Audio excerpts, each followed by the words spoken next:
3서 1장 1절로 15절의 말씀으로 진리의 길 누구와 함께 걷고 있습니까? 진리의 길 누구와 함께 걷고 있습니까? 라는 제목으로 말씀의 은혜를 나누고자 합니다. 사랑하는 성도 여러분, 우리가 살면서 누구를 만나느냐가 너무나 중요한 것 같습니다.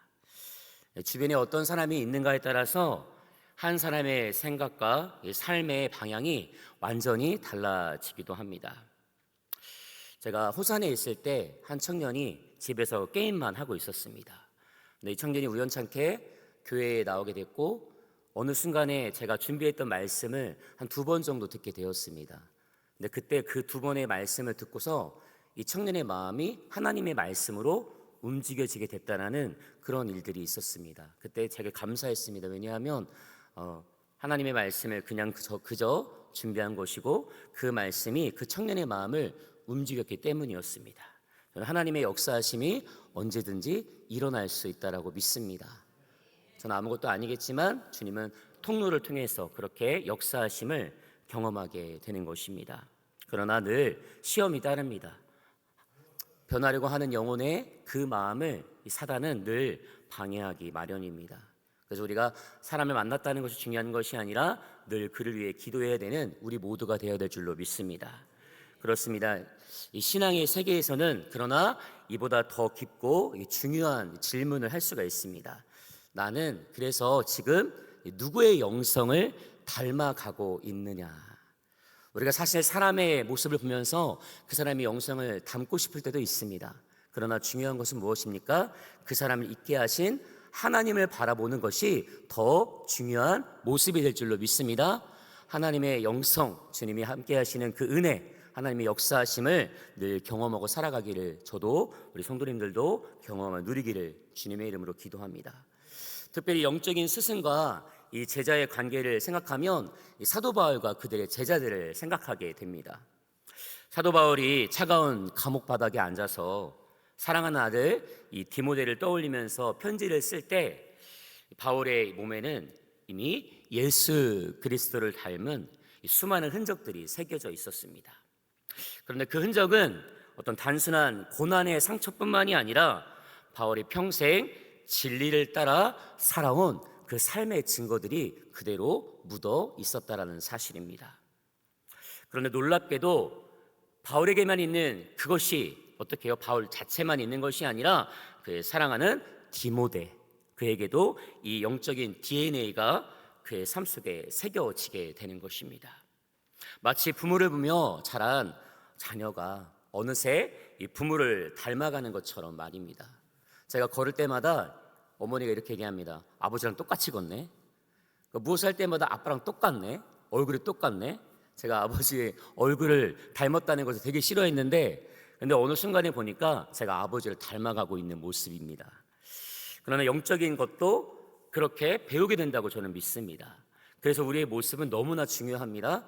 우리는 부족한데 하나님이 주시는 은혜로 나아가면 그 영성이 쌓여지고 그 영성 가운데 나를 보는 때로는 제자가 있을 것인데 그들에게도 그 DNA, 영적인 DNA가 흘러갈 수 있기를 기도합니다. 오늘 우리가 읽은 요한 3서에서도 이와 같은 영적인 계보가 분명히 나타납니다. 사랑의 사도 요한과 그가 깊이 신뢰하며 기뻐했던 성도 가이오입니다. 가이오는 큰 직분이 있었던 것이 아닙니다. 그런데 이 요한 3서는 이 아름다운 관계만을 기록하지만은 않습니다. 여기에 등장하는 사람들 중에 디오드레베라는 사람이 나타나고 데오드레베가 등장을 합니다. 이 아름다운 관계만을 기록하고 있지 않는다라는 것에서 이미 이 안에 어떠한 가르침이 있겠구나, 가이오에게 어떤 가르침이 있지 않을까라는 생각들을 하게 되는 것이죠. 그렇습니다. 전혀 다른 흔적을 남긴 그런 사람들이 교회 안에 등장을 하는 것이죠. 한 사람은 진리를 막아서며 공동체를 흔들었던 사람, 바로 디오드레베가 있고, 그리고 이 갈등의 한가운데서 요한은 한 사람을 조용하게 그러나 분명하게 세우는 모습 또한 보게 됩니다. 말이 아니라 삶으로 증거된 인물, 바로 데메드리오라는 사람도 등장을 하는 것이죠. 그렇습니다. 요한 3서는 이 신약 성경 가운데서도 가장 짧은 편지 중에 하나입니다. 그러나 이 짧은 편지는 교회 안에서 실제로 벌어졌던 이 진리의 갈등과 이 영적 선택을 기록한 매우 현실적인 서신서와 같습니다.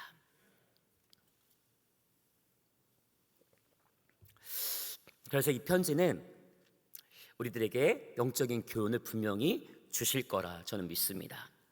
마치 거울처럼 우리 자신을 비추며 조용하지만 분명하게 이렇게 질문할 것 같습니다. 지금 내 삶에 남아있는 영적인 흔적이 무엇이냐? 너는 이 진리의 길을 누구와 함께 걷고 있느냐라고 묻고 있는 것 같습니다. 그런 의미에서 오늘 이 말씀을 통해 우리 각자의 영적 방향이 분명히 세워질 수 있기를 기도합니다. 사도 요한은 이 편지의 첫머리에 가요를 이렇게 축복하는 것이죠. 내 영혼이 잘됨 같이 내가 범사에 잘되고 강건하기를 내가 간구하노라. 아멘. 성도 여러분, 이런 이야기 듣고 싶지 않습니까? 나 영적인 스승이 내가 영적인 모습을 너무나 잘 알고 있는 것을 들으며 이런 말들을 했을 때 얼마나 스스로도 뿌듯하고 그 스승도 얼마나 가슴이 뛰겠습니까? 목회자와 성도 사이에서 또 인도자와 속장, 이 속도원 사이에서 성도들의 사이에서 이런 말들이 우리 안에도 일어날 수 있기를 기도합니다.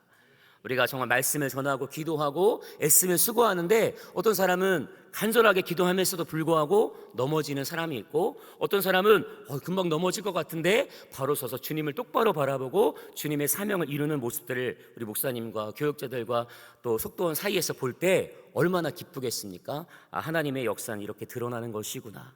하나님이 함께 하시는구나. 비록 넘어져 있을 때에도 물론 실망하지 않을 것인 우리는 그럼에도 기도할 것입니다. 서로를 바라보며 이렇게 축복할 수 있는 말들이 이 말씀뿐만이 아니라 우리 삶에서 저절로 흘러넘칠 수 있기를 기도합니다. 그 자체로 참 귀한 공동체의 이 모습, 이 말씀 자체로 이 공동체가 얼마나 귀한 것인가. 그런데 이 축복의 말은 어떤 단순한 인사나 격려의 표현만이 아닙니다. 요한은 가이오의 삶을 알고 있었고 그가 어떤 믿음으로 살아가고 있는지를 분명히 듣고 알고 있었다라는 것이죠. 사도 바울이 복음을 전해서 교회가 세워지는데 그냥 그걸로 끝나는 것이 아니라 다시 돌아가서 그 교회가 어떻게 잘 이루어져 가는지를 또 확인하는 모습도 있습니다. 듣기도 하고. 그렇습니다. 우리는 교회를 세워가는 것뿐만이 아니라 우리 성도가 교회이기에 우리 스스로도 하나님의 말씀 앞에서 가르치는 자와 가르침을 받는 자는 서로 하나님 안에서 세워져 가는 그런 능력이 있기를 주님의 이름으로 기도합니다. 그렇습니다. 그저 이전의 말씀은 앞으로 잘 되기를 바라는 막연한 축복만이 있는 것이 아니라 이미 드러난 그의 신앙을 향해서 더욱더 확신을 담아서 확신 있게 믿음의 삶으로 나아가라라는 그런 메시지가 담겨져 있는 것입니다. 그렇습니다. 요한이 기뻐한 이유는 분명합니다. 3절 말씀에 함께 읽겠습니다. 3절 말씀 같이 읽겠습니다. 시작. 형제들이 와서 내게 있는 진리를 증언하되 내가 진리 안에서 행한다 하니 내가 심히 기뻐하노라. 아멘. 가이오는 진리를 아는 사람이 아니라 진리를 살아내는 사람이었습니다. 아는 것이 전부가 아닙니다. 아는 것을 살아내는 것이 믿음의 사람의 본분이 될 줄로 믿습니다. 초대교회에서 진리 안에서 행한다라는 이 말은 삶의 방향 전체가 복음에 의해서 결정되고 있다는 뜻을 담고 있습니다. 진리는 그의 말이 아니라 그의 선택과 태도, 관계 속에서 드러나게 되는 줄로 믿습니다. 제가 예전에 어떤 교회를 갔는데 이렇게 시간이 약간 다른 곳에 갔다가 늦었습니다. 그런데 문 앞에서 장로님이 문을 닫아버리고 들어가지 못하게 하는 것입니다. 어떠한 상황이 있습니다. 분명히. 그러나 형식적으로 그렇게 했을 때 사람이 상처받을 수도 있습니다. 우리가 어떤 모습이 있어든지 유연하게 때로는 그 상황에 맞게끔 대처할 수 있는 그런 지혜가 있기를 소망합니다.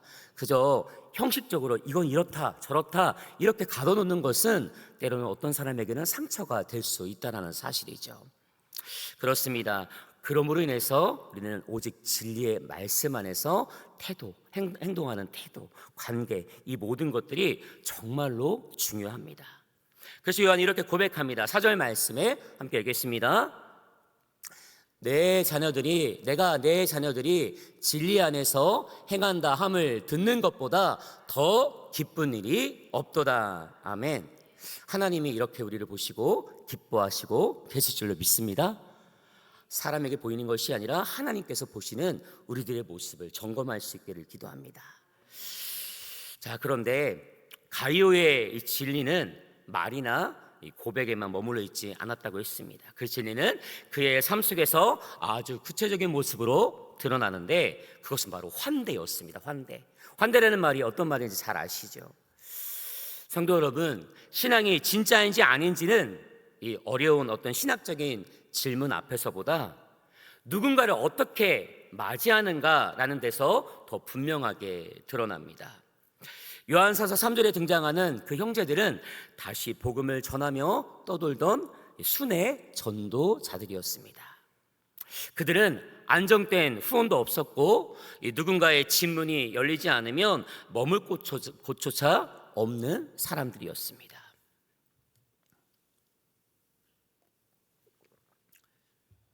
그런데 이들을 영접한다는 것은 단순히 친절한 어떤 성품의 문제만이 아닙니다.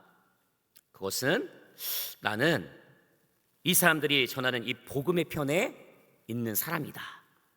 우리 성도님들, 예수 믿는 사람들을 물론 검증해야 되겠지만 때로는 교회 안에서 또 선교사들을 섬김으로 또 해외에 물질도 막 보내고 그렇게 열심으로 하는 분들이 있습니다.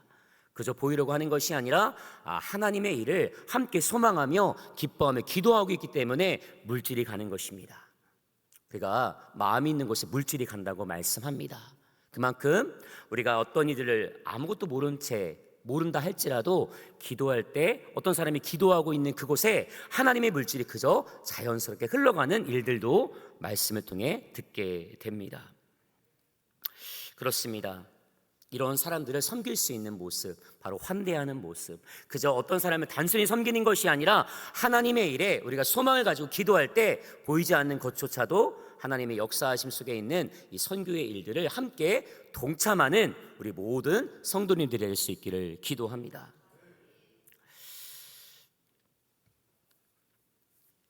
그렇습니다. 가이오는 이런 선택을 주저하지 않았습니다. 그는 그들을 자신의 집으로 맞아들였고 그들의 사역을 마치 자신의 일처럼 함께 짊어지고 가는 것입니다. 요한은 이 모습을 이렇게 평가합니다. 6절 말씀에 그들이 교회 앞에서 너의 사랑을 증언하였느니라. 내가 하나님께 합당하게 그들을 전송하면 좋으리로다. 아멘.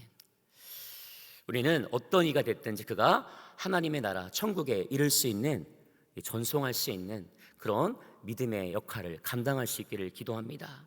그리고 요한이 환대의 의미를 한 문장으로 정리합니다. 8절 말씀에 이는 우리가 진리를 위하여 함께 일하는 자가 되려 함이라. 우리가 진리를 위하여 함께 일하는 자가 바로 이곳에 있는 한 사람 한 사람이 될 줄로 믿습니다. 우리가 그 역할을 잘 감당할 수 있었으면 좋겠습니다. 성도 여러분, 환대는 성격의 문제가 아니라 바로 믿음의 문제가 되는 줄로 믿습니다. 누군가를 맞이한다는 것은 그 사람이 붙든 복음과 진리에 내 삶을 연결하는 일입니다. 오늘 우리에게 이 환대는 과연 어떤 모습으로 나타날까요? 교회에 처음 왔던 이 낯선 사람을 우리가 어떻게 바라보고 있습니까? 사역자와 선교사를 기꺼이 동역자로 받아들이는지, 도움이 필요할 때 우리가 마음의 문을 닫고 아니면 열고 있는지, 그 모든 순간 속에서 우리의 신앙은 이미 드러나고 있습니다. 우리의 눈빛과 말과 행동에서 다 드러납니다. 사랑하는 성도 여러분, 하나님의 진리의 말씀은 강단에서 선포되는 것만이 아닙니다.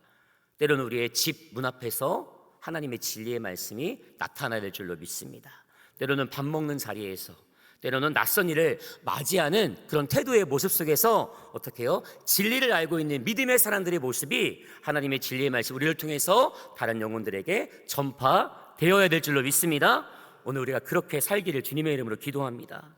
근데 가이오가 걸어갔던 이 진리의 환대가 그렇게 꽃길이었을까?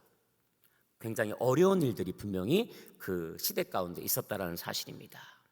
사실 가이오는 이런 환대 때문에 공동체 안에 상당한 압박과 어려움도 겪었을 것입니다. 바로 그 이유는 그 공동체 안에 다른 생각과 태도를 가진 사람들이 있기 때문입니다.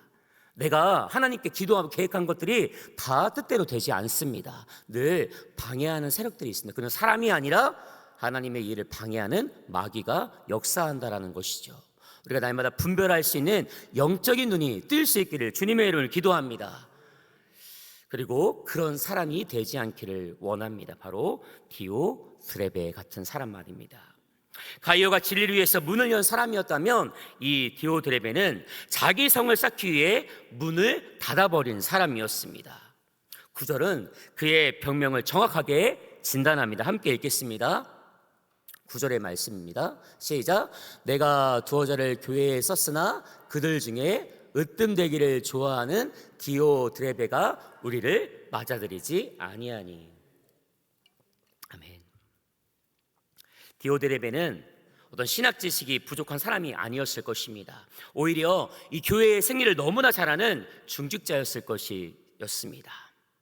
하지만 진리가 기준이 아니라 내가 기준이 되는 그 순간에 복음은 내 자존심을 세워주는 그런 도구로 전락하고 마는 것이고, 교회는 내 영향력을 확인하는 그러한 무대가 될 수밖에 없습니다. 오늘 이 말씀을 보면서 우리가 하나님의 말씀 앞에 우리 자신을 제발 진리에 서게 하시고, 부디 우리의 자존감, 우리의 자존심 이런 것들은 다 내려놓을 수 있기를 기도합니다. 으뜸되는 모습을 다 내려놓기를 주님의 이름으로 기도합니다. 그렇습니다. 자아가 비대해진 이 디오드레베의 행동은 너무나 파괴적인 일들을 하게 됩니다. 그는 권위를 비방했고, 권위는 뭡니까? 영적인 질서의 권위를 무너뜨린다라는 것이죠. 전도자들을 문전박대했습니다. 심지어 선한 뜻으로 돕고자 하는 성도들을 쫓아내기까지 했다라는 것입니다. 여러분, 이것이 바로 무서운 점입니다. 그는 진리를 지키기 위해서 그런 명분을 아주 교묘하게 내세우지만, 그러나 실제로는 자기 자리를 지키기 위해서 사람들을 쳐내는 그런 세상적인 일들을 행하고 마는 것입니다. 교회를 무너뜨리는 가장 무서운 적은 외부에 있지 않습니다. 복음보다 내 목소리가 커질 때 이러한 문제점들이 드러나고 맙니다. 우리는 어떻게 해요? 디오드레베 같은 이런 사람들을 보면서 내가 하나님 말씀 앞에 내 자신을 깎고 낮아지고 겸손하고 하나님의 말씀만 따르는 우리가 되어야 되겠다라는 그런 다짐이 있어야 될 줄 믿습니다. 오늘 우리 모두가 그런 사람들이 일 줄로 믿습니다. 이런 상황 속에서 가이오는 결코 가볍지 않은 선택의 자리에 서 있습니다. 진리를 따라 환대하고 있었지만 그 선택이 공동체 안에서 갈등과 부담을 가져오는 그런 상황 속에서 그래도 사도 요한은 가이오에게 다시 한 사람을 분명하게 제시합니다. 그 사람이 바로 데메드리오라는 사람입니다. 11절 말씀에 그에 대해서 이렇게 말합니다. 사랑하는 자여, 악한 것을 본받지 말고 선한 것을 본받으라. 데메드리오는 우연히 등장한 인물이 아닙니다.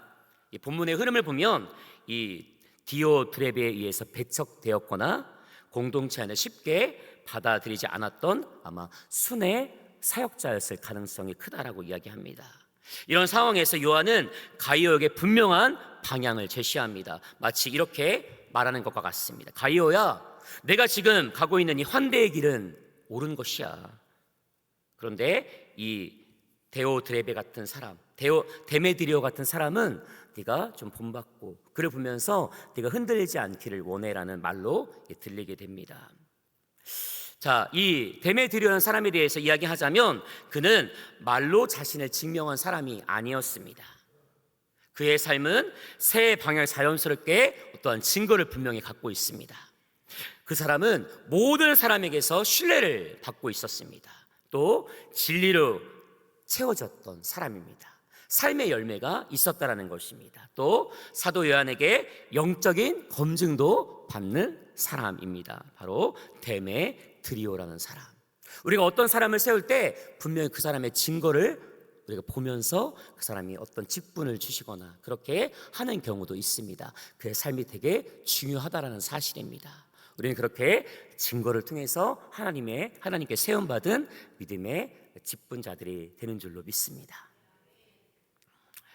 자, 그렇습니다. 그는 자신을 드러내지 않았습니다.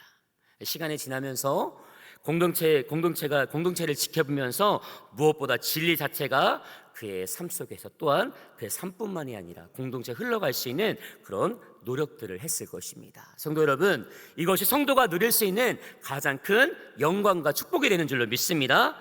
내가 진리를 변호하는 삶을 사는 것을 넘어서 진리 자체가 내 삶을 보호해 줄 수 있기를 소망합니다. 유대인들은 쉬는 날, 그것이 무엇이냐? 바로 우리가 안식일을 지킨다는 것이 우리가 안식일을 지키는 것이 아니라 안식일이 우리를 지킨다는 이야기가 있습니다.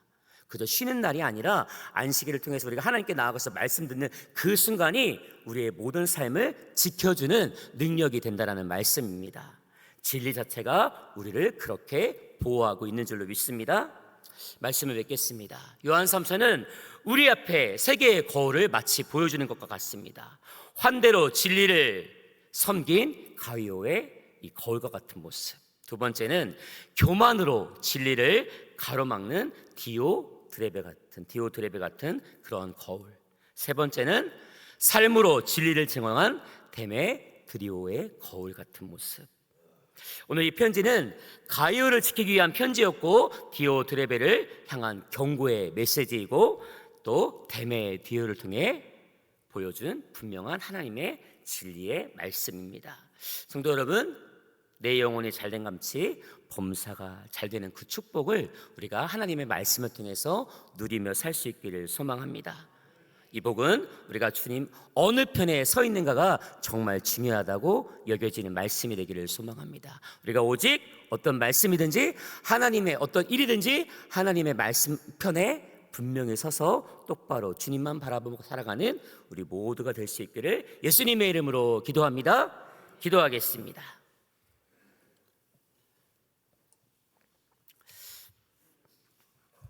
하나님 아버지, 오늘 우리들에게 들려주신 말씀을 마음에 새깁니다. 지식으로만 남지 않게 하시고 삶의 순종으로 이어지게 하여 주시옵소서.